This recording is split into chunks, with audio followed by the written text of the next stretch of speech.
Around 2500 BC, while the Egyptians were constructing the Great Pyramid and the Mesopotamians were building their first ziggurats, a civilization in the Indus Valley was doing something that would not be replicated anywhere on Earth for another 3,000 years.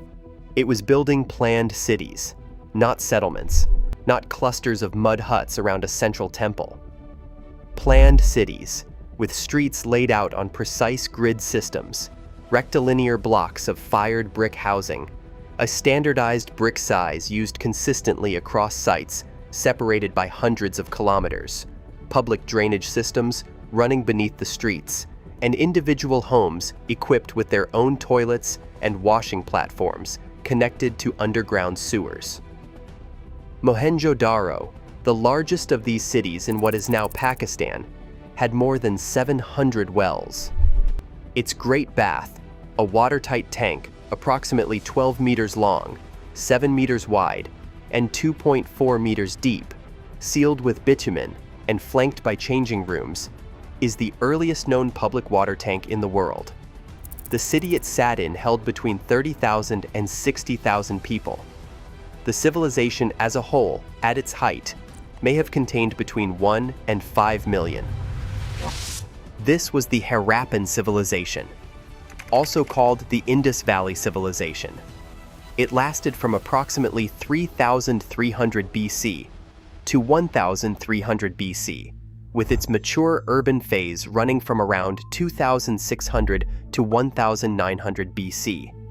It covered an area larger than ancient Egypt and Mesopotamia combined, stretching from the Himalayan foothills in the north to the Arabian Sea in the south, across what is now Pakistan, northwestern India, and parts of Afghanistan. At its peak, it had more cities than any contemporary civilization on Earth. It left behind no monuments built to glorify rulers, no military fortifications, no depictions of warfare or conquest in its art. Its archaeological record shows something that strikes researchers as almost implausible given its scale, a society that appears to have been remarkably equal. There are no palaces, no temples on the scale of those in Egypt or Mesopotamia. The houses vary in size, but follow the same basic design principles. The streets all conform to the same grid. The weights and measures found across sites separated by 500 kilometers are standardized to the same system. Whether this reflects a genuinely egalitarian social structure or simply an absence of evidence for hierarchy is a question archaeologists continue to dispute. Then, there is the script. The Harappans had a writing system, approximately 400 to 700 distinct symbols inscribed on small square seals, pottery, and copper tablets. It ran right to left. The symbols appear on objects found across the entire geographic range of the civilization. After more than a century of attempts by scholars, linguists, and computational analysts, it has not been deciphered. The language underneath it is unknown. Whether it represents a true writing system or something more like proto-writing remains disputed.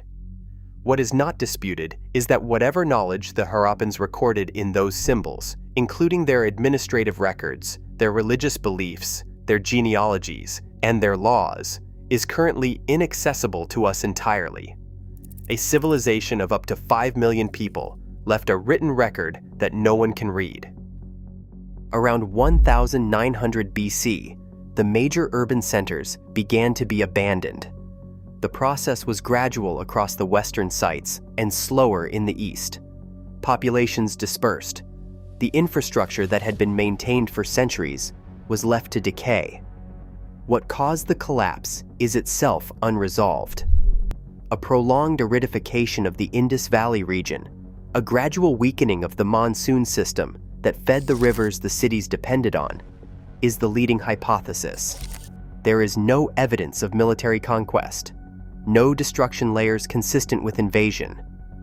The civilization did not end violently. It appears to have simply dispersed, its populations moving eastward toward the Ganges Plain as the western river systems dried.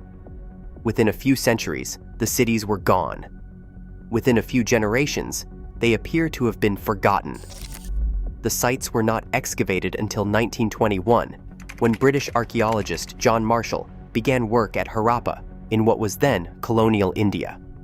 The civilization he revealed had been buried under its own dust for 3,500 years.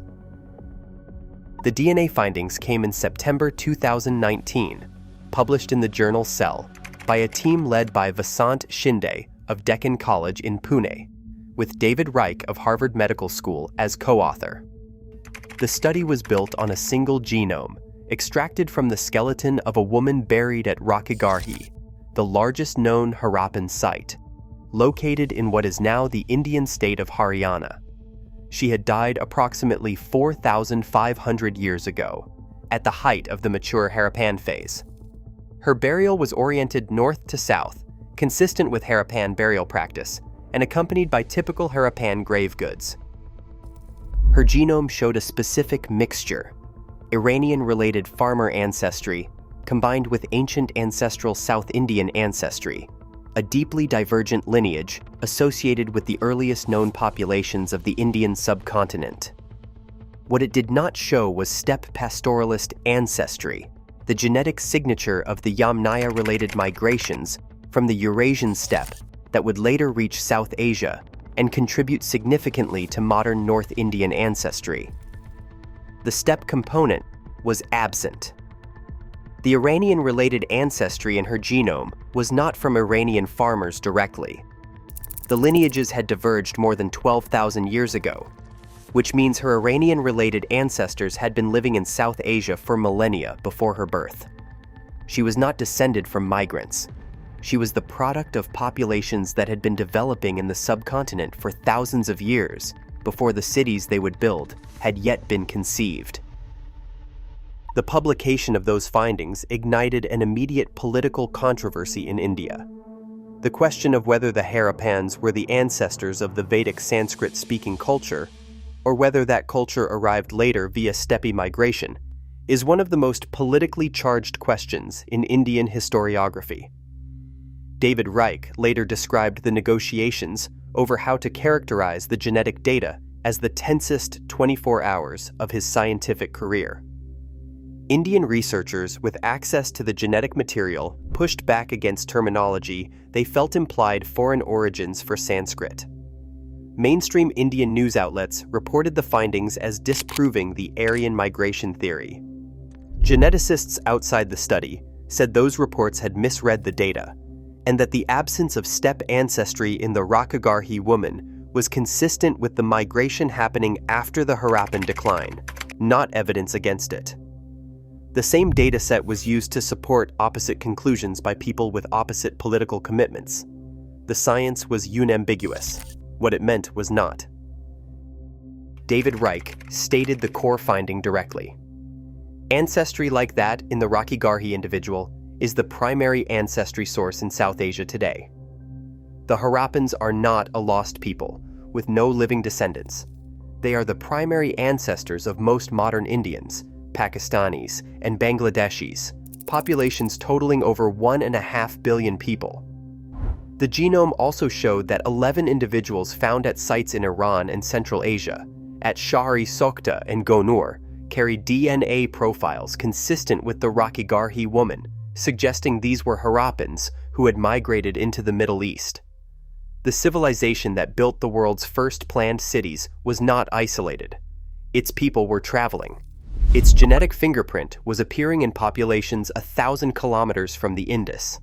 The woman whose genome gave us the first biological portrait of the Harappans died 4,500 years ago in a city that would be forgotten for 3,000 years.